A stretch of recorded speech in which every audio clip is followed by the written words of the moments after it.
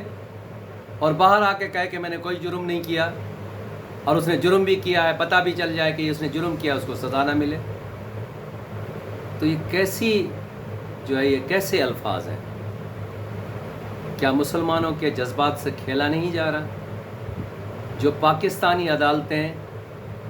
جو آئین پاکستان کے مطابق چلتی ہیں اور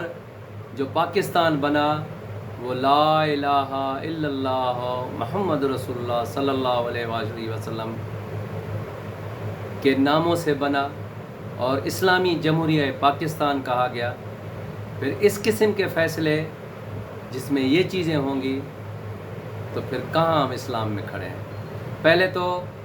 آئیے ہم پڑھتے ہیں قانون کے مطابق 295C کیا کہتا ہے۔ جو نبی پہ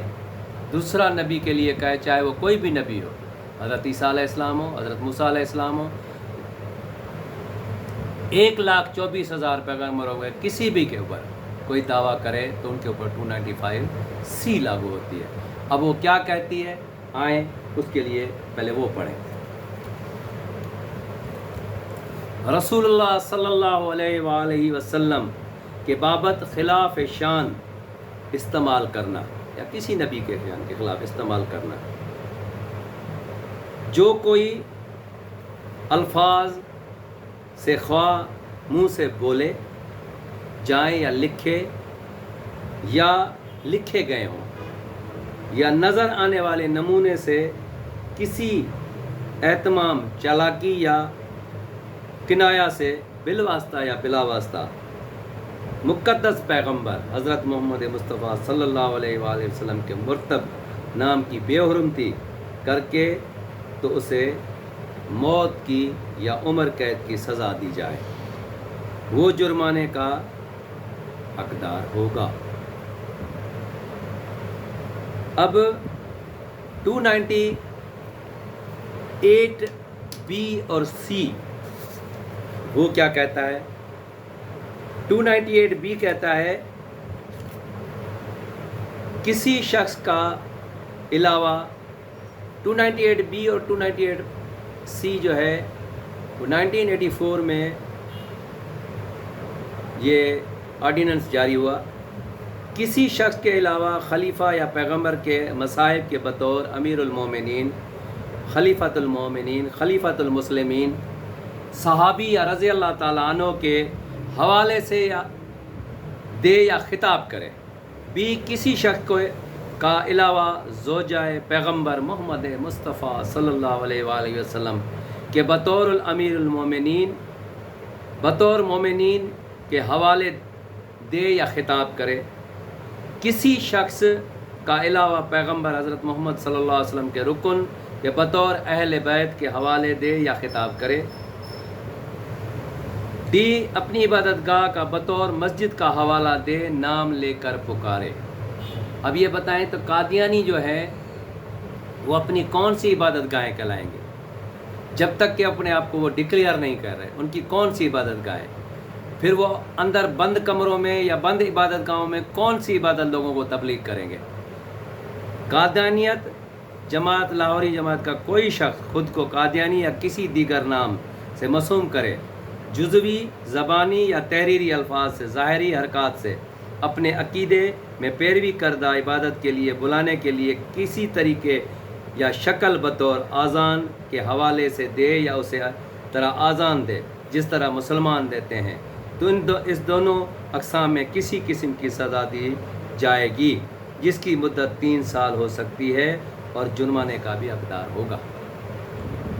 تو بتائیں جو بندہ، جو قادیانی اپنی عبادت گاہ میں بیٹھ کے وہ اگر اس قسم کی تبلیغ کرے گا تو ہمیں کیا پتہ وہ اندر کیا کر رہا ہے اور کیسی تبلیغ کر رہا ہے۔ جو بھی اپنے آپ کو ڈکلیئر نہیں کر رہا، جب تک کہ قانون کے مطابق وہ اپنے آپ کو ڈکلیئر نہیں کرتا، اس کو کسی چیز کا حق حاصل نہیں ہے۔ اور اگر ہم آتے ہیں سی پر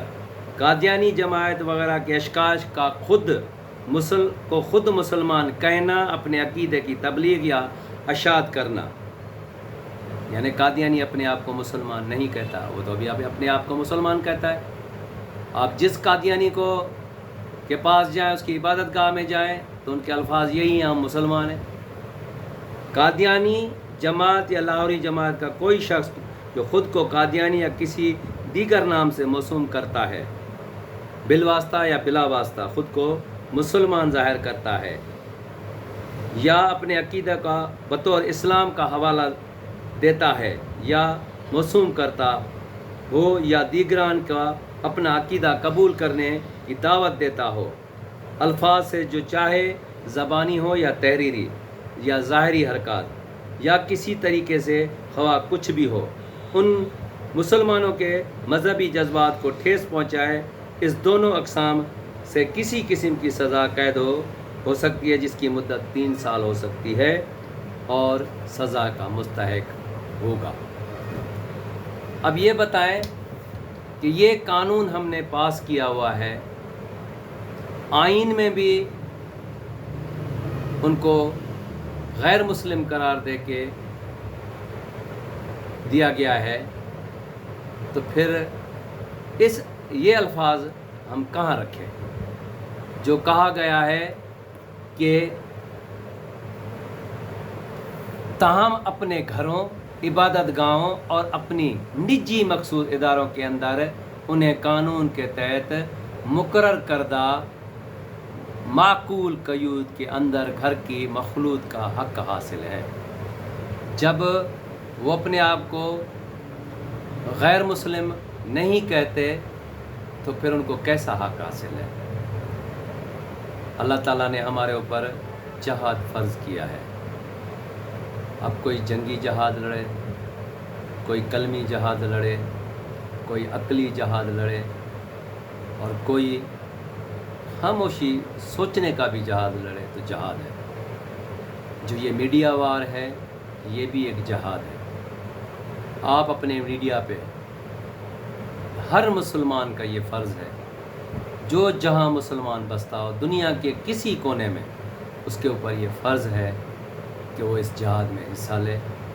اور اس جہاد کو پھیلائے. ہم اپنے فلسطینی بھائیوں کے لیے ہمیشہ دعا گو ہیں. اللہ تعالیٰ ان کو ہمت دے، قوت دے، اور اتنی قوت دے کہ وہ اس مردود اسرائیل سے اپنی جنگ جاری رکھیں، اور ہمیں بھی اللہ قوت دے کہ ہم بھی ان بھائیوں کے ساتھ لڑ سکیں.